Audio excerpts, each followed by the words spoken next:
울산 시청자 미디어 센터의 제작 지원을 받아 울산 CBS와 울산 청년 네트워크가 공동으로 제작하는 시사 팩토리 100.3 금요판이 돌아왔습니다. 25분여는 라디오 주파수 FM 100.3과 온라인 노컷 뉴스로, 나머지는 팟캐스트 플랫폼 팟빵에서 나울통을 찾아 들으실 수 있습니다. 이상적인 사회는 어떤 사회일까요? 노무현 전 대통령은 초선 의원 시절 첫 대정부 질문에서 이상적인 사회에 대해 더럽고 안 입고 온 꼬라지 전부 안 보고, 그래서 하루하루가 신명나고 이어지는 그런 세상이라고 묘사합니다.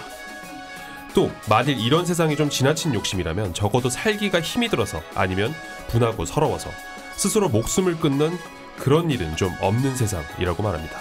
하지만 노 전 대통령이 꿈꾸는 신명나는 세상은 아직 먼 것 같습니다.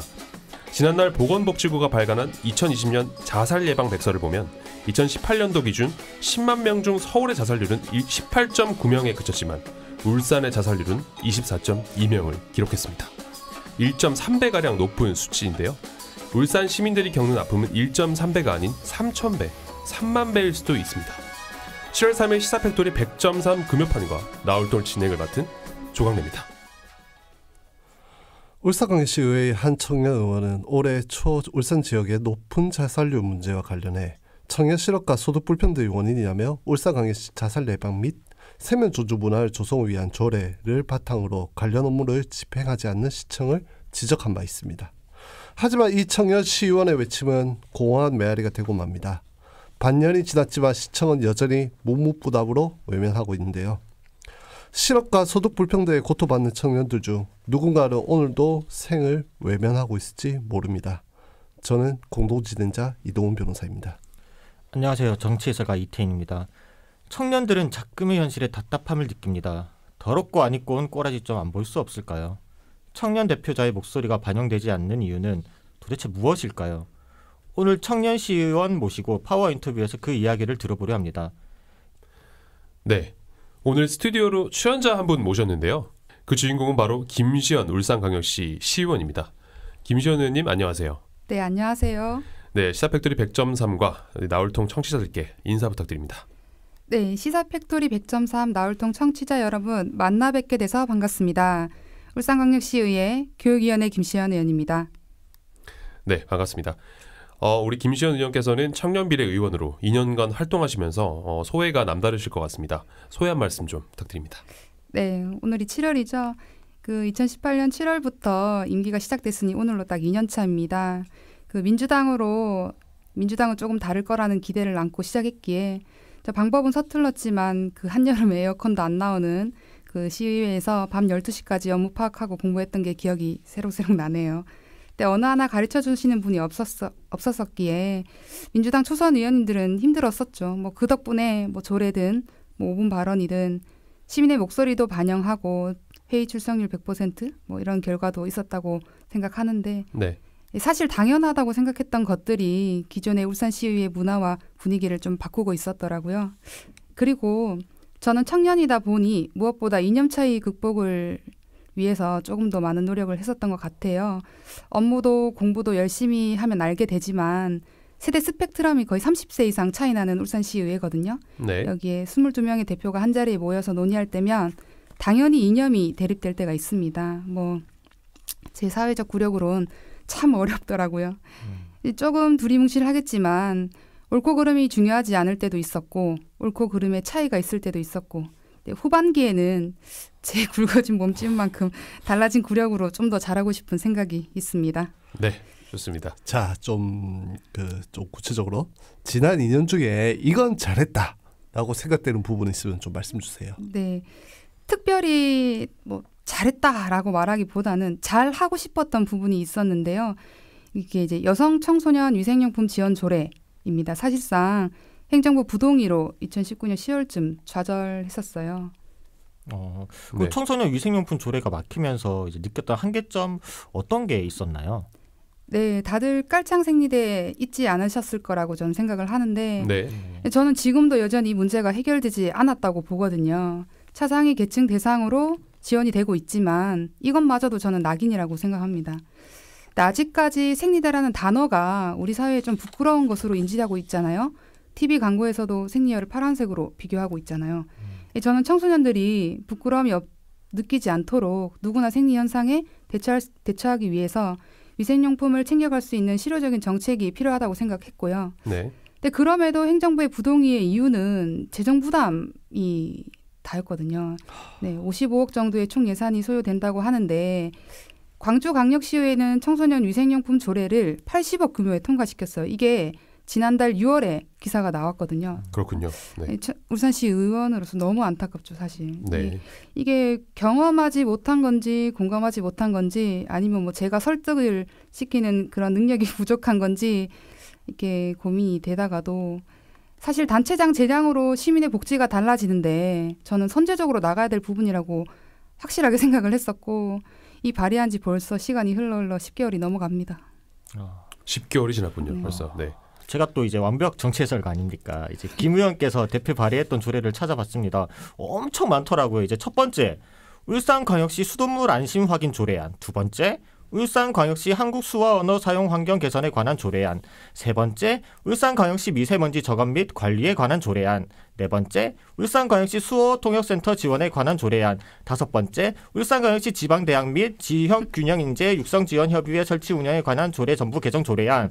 여섯 번째, 울산광역시 아동 여성 폭력 방지와 피해자 보호 및 지원에 관한 조례 전부 개정 조례안. 일곱 번째, 울산광역시 정보 행정부인 시청 공무원들이 입법부인 시의회에 대응하는 모습을 보면서 울산시의 슬로건이 일하는 의회거든요. 네. 이게 이제 유명무실하지 않도록 대안이 필요한 것 같습니다. 네. 그러니까 한마디로 말씀을 하시자면은 집행부 상태로 일하기가 너무 어려워서 힘들어 죽겠다 이거잖아요. 네, 네. 제가 사례를 하나 들어볼게요. 지난달 30일, 그러니까 한 2, 3일 전이죠. 네. 미래비전위원회에 제가 참관을 했어요. 그 위원회는 뭐 자세하게 설명드리면 너무 기니까 울산시 전반적인 정책을 만들고 또 송철호 시장의 공약의 타당성이나 이행을 고민하는 위원회라고 말할 수 있는데 거기서 누가 질의를 합니다. 네. 예산 좀 삭감하지 말고 살려달라. 근데 거기에 대한 담당 공무원이 답변은 예산은 의원들이 깎습니다. 깎지 말아 주십시오. 이렇게 답변을 하시는 거예요. 근데 이게 공개적인 자리에서조차 이런 이야기들만 오가는 거죠. 예산이 없는데 어떻게 깎겠어요. 네, 청취자분들을 위해서 행정부는 예산을 편성하고 증감하고 감액할 수 있습니다. 하지만 시의회는 예산을 삭감하는 권한만 가지고 있다는 것을 잠깐 꿀팁을 알려드린대요. 네. 이어서 말씀드리면 시민의 염원을 담은 공약이 하나하나 이행할 수 있도록 함께 고민해야 됨에도 불구하고 이런 상황들만 자꾸 이렇게 핑퐁으로 이어지는 거죠. 결국엔 예산을 받으려면 예산 편성하는 편성자 공무원 눈치만 봐야 되고 또 편성자 입맛에 맞는 정책만 연구해야 되고 이러다 보니 전문성도 독립성도 추구할 수 있을지 사실 의문이 드는 단락입니다. 네. 한마디로 입법부 의원의 역할이 이제 집행부 견제이기 때문에 어쩔 수 없는 구도인 것 같습니다. 이 견제하는 역할을 강화할 방안에 대해서는 고민이 있으신가요, 의원님께서는? 제일 좋은 거는 당연히 지방자치분권이죠. 지방자치분권. 네. 입법부가 행정부를 견제해야 됨에도 의회에 편성되는 예산도 행정부에서 하고 의회에 구성하는 위원 인사권도 행정부에 있으니 뭐 의회에서 무슨 일을 제대로 할 수 있겠어요. 구조상 맞지도 않고 네.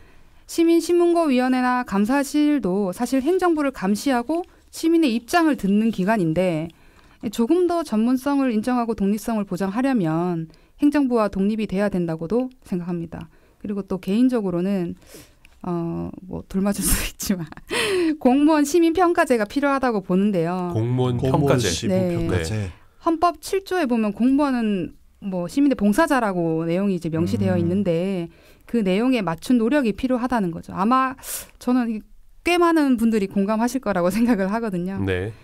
참 이런 구조를 이야기하다 보니 을이라는 입장이 다시 한 번 더 공감이 됩니다.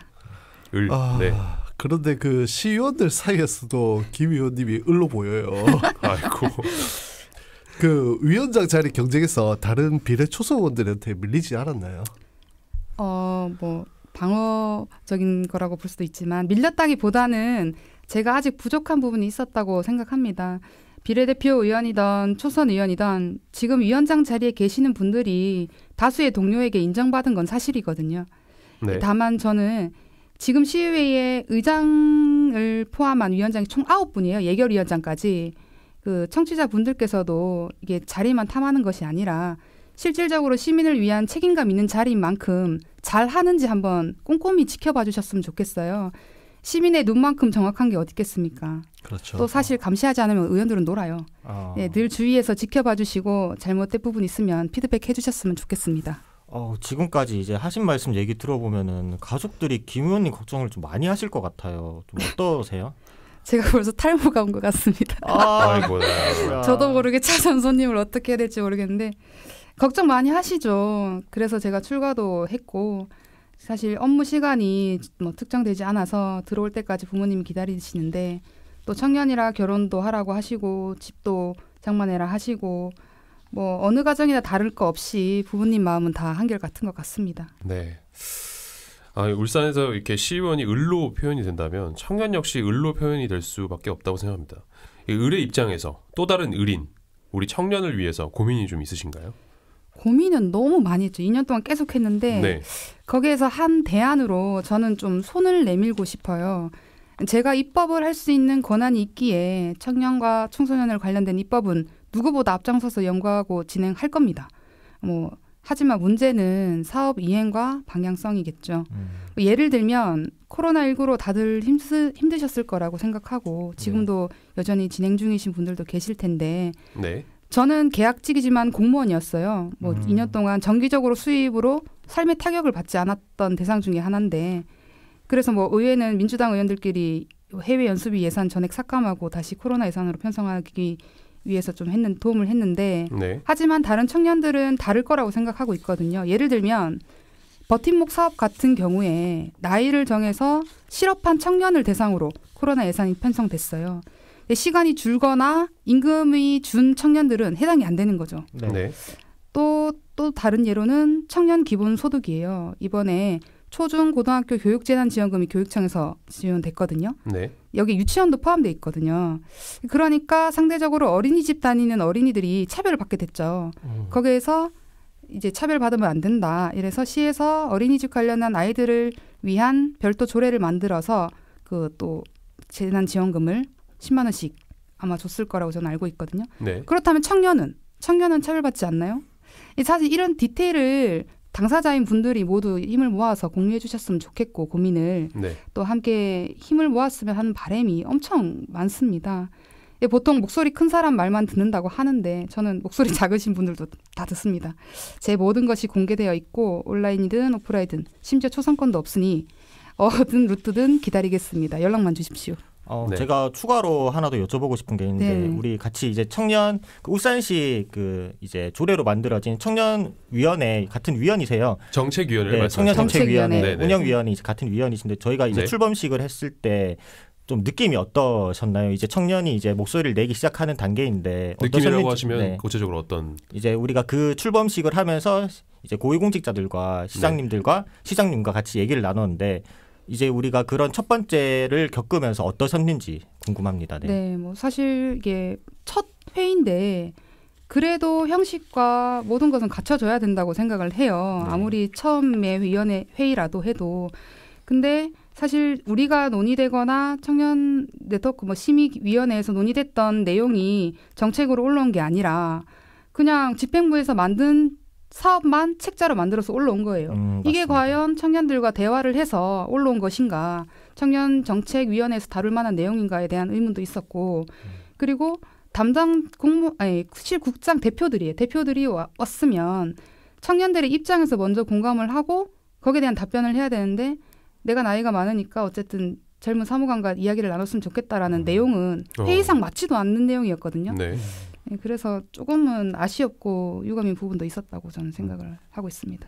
네, 좀 추가로 좀 질문을 드리면 사실 저희가 어제죠 지난 방송에서 이제 세울정이라는 저희 새로운 이제 코너인 방송에서 그 울산 최근에 시의회 그리고 그 울주 근의회에서 굉장히 좀 이슈인 학생노동 인권조례에 관련해서 사실 또 청년 비례의원이시니까 우리 청소년에 관련된 정책이기도 한데 그 부분이 사실 굉장히 좀 갈등이 좀 많이 일고 있어요. 이 부분에 대해서 좀 어떻게 생각하시는지. 울산 울주군에서 논란이 됐던 내용은 제가 자세하게는 지금 검색을 해보지 못해서 대략으로는 노동에 대한 단어를 근로로 바꿔달라.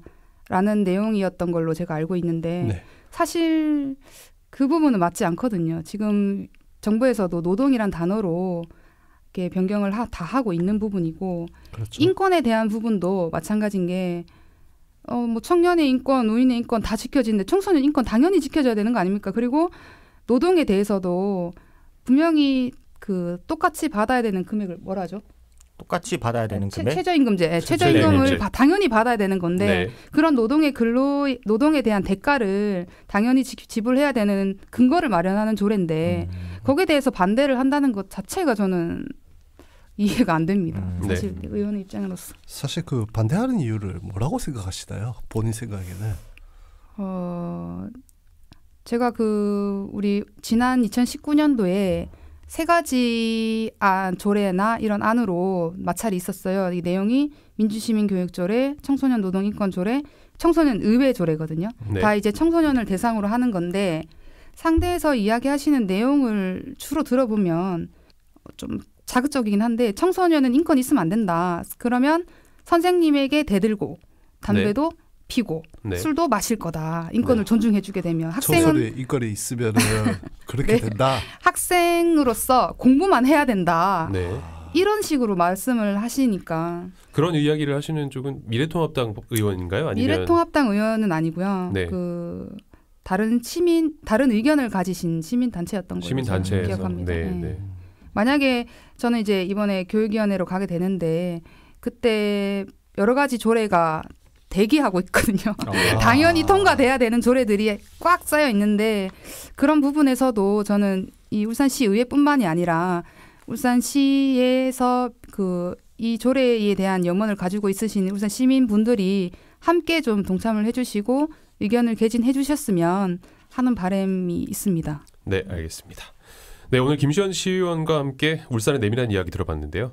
김 의원님 앞으로도 나올통 자주 나와주세요. 네, 오늘 못다한 이야기는 다음번에 더 나눠주시고요. 네.